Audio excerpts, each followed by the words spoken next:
क्या है भगवान? यही जानना चाहते हैं ना, तो मेरे पास इसका उत्तर है जो आज तक कोई नहीं खोज सका। क्या है भगवान? सूरज रोशनी, चांद अंधेरा। ठीक है, दोनों नहीं होंगे तो बैलेंस नहीं रहेगा सृष्टि का। अग्नि, जिससे खाना बनता है। जल, जिससे प्यास बुझती है। ठीक है, पेड़ पौधे जिनसे फल आते हैं, खाना आता है, भोजन, ये भगवान है। ठीक है, और फिर पृथ्वी जिस पे हम चलते हैं, घर बसाते हैं, घर बनाते हैं। वायु, हवा, जिसके बिना हम रह नहीं सकते। तो ये है असली भगवान। राम, अल्लाह, गुरु नानक, हनुमान, माता, ईसाई, क्रिश्चियन, मुस्लिम, सिख, हिंदू, ये धर्म, वो भगवान, ये भगवान, ये सब हमारे पूर्वज हैं।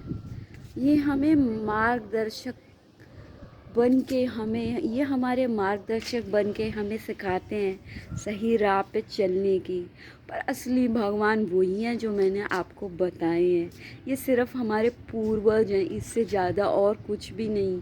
क्योंकि अगर ये भगवान होते तो हर इंसान का बुरा होने से, बलात्कार होने से आके बचाते।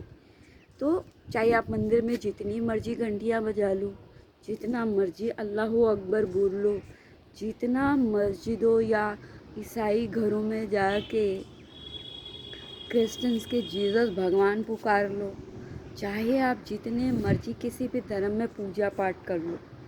क्योंकि पूजा पाठ का मतलब ये नहीं है कि आपका सब अच्छा हो गया। पूजा पाठ में अगर शक्ति है तो आप पूरी दुनिया का अच्छा मांगो ना। एक अपना ही क्यों मांगते हो अगर पूजा में सच्चाई है? चलो बाकियों में इतनी शक्ति नहीं है। इतने बड़े बड़े साधु जो पूजा करते हैं, चाहे किसी भी धर्म के हैं, क्यों नहीं पूरी दुनिया का भला मांगते? क्यों नहीं कहते कि पूरी दुनिया में अच्छा हो?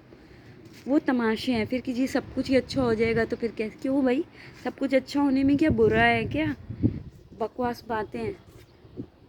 आप खुशी से हैं और किसी का रेप हो रहा है, किसी का बुरा हो रहा है, किसी के पास पैसे नहीं है, किसी के पास नौकरी नहीं है, आपके पास नौकरी है। ये कोई मज़े की बात नहीं है। ये कोई वो नहीं है कि खाने में नमक भी चाहिए, मिर्ची भी चाहिए। खाने में नमक मिर्ची अच्छी लगती है, रियल लाइफ में नहीं अच्छी लगती। रियल लाइफ में रेप अच्छा नहीं लगता, रियल लाइफ में बेरोज़गारी अच्छी नहीं लगती। समझे?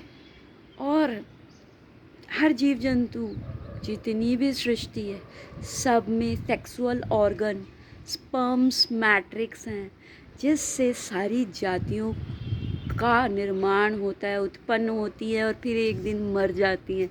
लेकिन सूरज की रोशनी, चांद का अंधेरा, पेड़ पौध कभी नहीं मरता, जिससे ये सारे पेड़ पौधे रोशनी लेते हैं उसके बाद और फिर खाना बनाते हैं। हवा, फिर ये आग वगैरह, तब हम आग कभी नहीं मरती, हवा कभी नहीं मरती, सूरज और चांद कभी नहीं मरते।